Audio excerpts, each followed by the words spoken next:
नमस्कार दोस्तों, आपके सामने है विज्ञान कक्षा 8 के विज्ञान वार्षिक मूल्यांकन जो 5 तारीख का पेपर है यानी 5 अप्रैल को पेपर होने वाला है। वही आपके सम्मुख है। ओरिजिनल वर्कशीट है, जैसे कि देख पा रहे हैं आप। पूर्णांक 60 का है और ये कक्षा 8 है। देख सकते हैं आप, वार्षिक मूल्यांकन वर्कशीट 2021-22 है। आपको सारा का नाम लिखना है, डाइज कोड लिखना है, परीक्षा केंद्र का नाम लिखना है, परीक्षा दिनांक, रोल नंबर, शब्दों में रोल नंबर लिखना है। कुछ निर्देश दिए गए हैं, उन निर्देशों को पढ़ने के बाद आपको वर्कशीट का कार्य आरंभ करना है। आपके सामने है प्रश्न क्रमांक 1, बहुविकल्पी प्रश्न 1 से 10 तक है। निर्देश दी गई सूचना के आधार पर प्रश्नों के उत्तर में सही विकल्प चुनकर लिखिए। वसा का पूर्ण पाचन किस अंग में होता है? अर्थात वसा का पूरी तरह से पाचन कहाँ होता है? तो क्षुद्रांत यानी छोटी आंत में होता है वसा का पूरी तरह से। इसके बाद प्रश्न क्रमांक 2 है, जल का अवशोषण मुख्यतः किस अंग के द्वारा होता है? तो बृहदांत में होता है। अमाशय ग्रीष्का क्षुद्रांत और बृहदांत यानी बृहदांत में आपका यह होता है, जो यानी बड़ी आंत भी इसको कहते हैं। तीसरा नंबर प्रश्न है, अमीबा किस अंग की सहायता से भोजन ग्रहण करता है? दोस्तों, तो आपको इसका उत्तर बता देना है, पादाप से, यानी पादाप से वो अपना भोजन ग्रहण करता है। प्रश्न क्रमांक यहाँ पर जैसे देख पा रहे हैं, चौथा है, अमरबेल उदाहरण है। तो अमरबेल उदाहरण है, सोपोसी तो परजीवी का उदाहरण है। और 5वां नंबर, किसी कीटों को पकड़कर अपना आहार बनाने वाले पादप का नाम, यानी पादप जो होता है वो कौन सा पादप है जो कीटों को अपना भोजन बनाता है? तो घटपर्णी, इसको कलश पादप भी कहते हैं। ठीक है। और इसके बाद 6वां प्रश्न है, श्वेत प्रकाश कितने वर्णों का मिश्रण होता है? तो श्वेत प्रकाश में आप जानते हैं कि 7 रंग होते हैं। तो चलिए हम जानते हैं कि 7 रंग जैसा जो होते हैं, तो आपको 5, 7, 3, 10, तो आपको 7 पर लगाना है। 7 रंगों से श्वेत प्रकाश मिलकर बनता है। अगला प्रश्न है 8वां नंबर, पादप में जल का परिवहन होता है। तो पादप में जल का परिवहन होता है जाइलम के द्वारा। अगला प्रश्न देख पा रहे हैं, अमाशय में अम्ल स्रावित होता है, यानी अमाशय में कौन सा रस स्रावित होता है? तो आपको बता देना है हाइड्रोक्लोरिक अम्ल, जिसका सूत्र है HCl। हाइड्रोक्लोरिक अम्ल अमाशय में स्रावित होता है। यहाँ प्रश्न क्रमांक आप देख पा रहे हैं, लघुत्तरी प्रश्न है जो आपका 11 से लेकर के 20 तक है और निर्देश दिए गए हैं। उत्तर लिखिए। तो नंबर 1 है, परावर्तन के नियम क्या है? तो परावर्तन का पहला नियम है, परावर्तन की घटना के दौरान आपतन कोण यानी जिसको I के लिखते हैं, और कोण परावर्तन कोण यानी R का मान बराबर होता है, यानी I बराबर हमेशा R के होता है।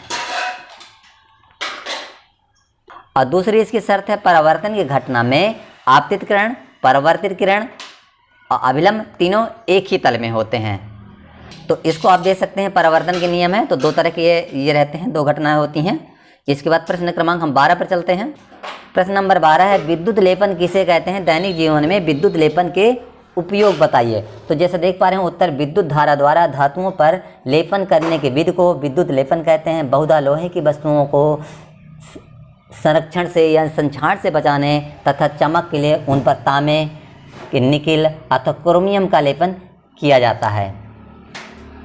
प्रश्न क्रमांक आप हमारे पास 13 नंबर है और 13 नंबर, स्नेहक किसे कहते हैं तथा इसका उपयोग क्यों किया जाता है? उत्तर है, घर्षण कम करने वाले पदार्थ को स्नेहक कहते हैं। उदाहरण तेल है, ग्रीस और ग्रेफाइट।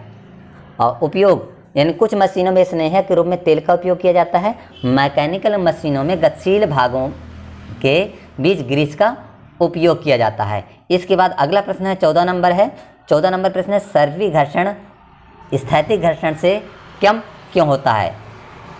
तो इसका उत्तर आप देख सकते हैं, सर्पी घर्षण स्थैतिक घर्षण से कम होता है क्योंकि जब कोई वस्तु गतिमान होती है तो उसके पृष्ठ के संपर्क बिंदुओं को उतना समय नहीं मिल पाता कि वह जमीन फर्श के संपर्क बिंदु से संघर्ष के, अतः सर्पी घर्षण स्थैतिक घर्षण से कम होता है। प्रश्न क्रमांक 15 है, बल लगाने पर किसी वस्तु में क्या परिवर्तन होता है? तो बल लगाने पर तो नंबर 1 क्या है, वस्तु की चाल बदल सकती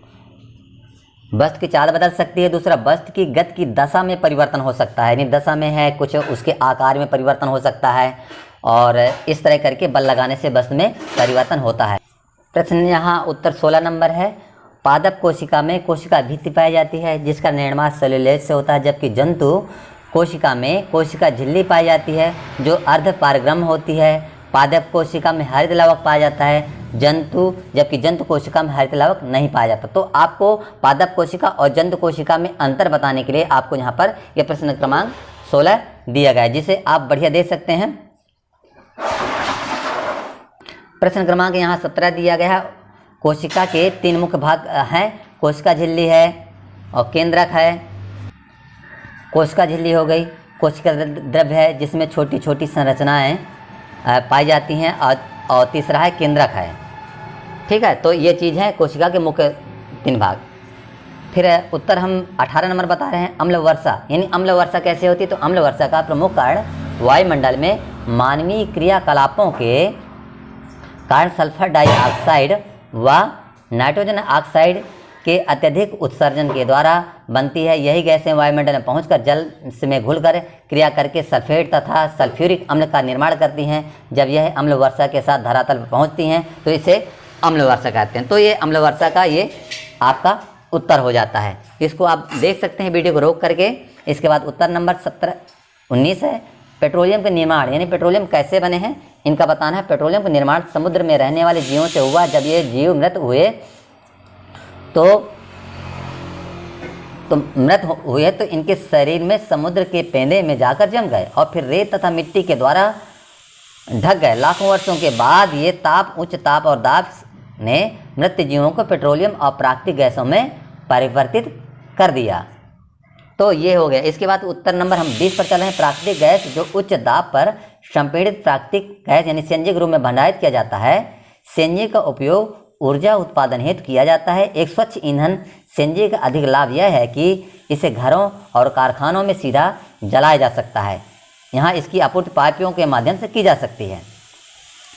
इसके बाद हम चलते हैं प्रश्न क्रमांक 19 पर। 19 में है ध्वनि प्रदूषण मुख्य रूप से तेज म्यूजिक से, फ़ोन पर बात करने से, मशीनों की आवाज़ से और वायु यानी हवाई जहाज़ों से, अनुचित शहरी नियोजन और संरचनाओं से के डिजाइन के कारण होता है। यहाँ तक कि घर में बिजली के उपकरणों से भी भीषण आवाज़ निकलती है। जब अधिक ध्वनि के कारण मनुष्य को कठिनाई तथा बेचैनी हो तब उसे ध्वनि प्रदूषण कहते हैं। तो ये ध्वनि प्रदूषण का ये उत्तर है, इसको बढ़िया देख सकते हैं।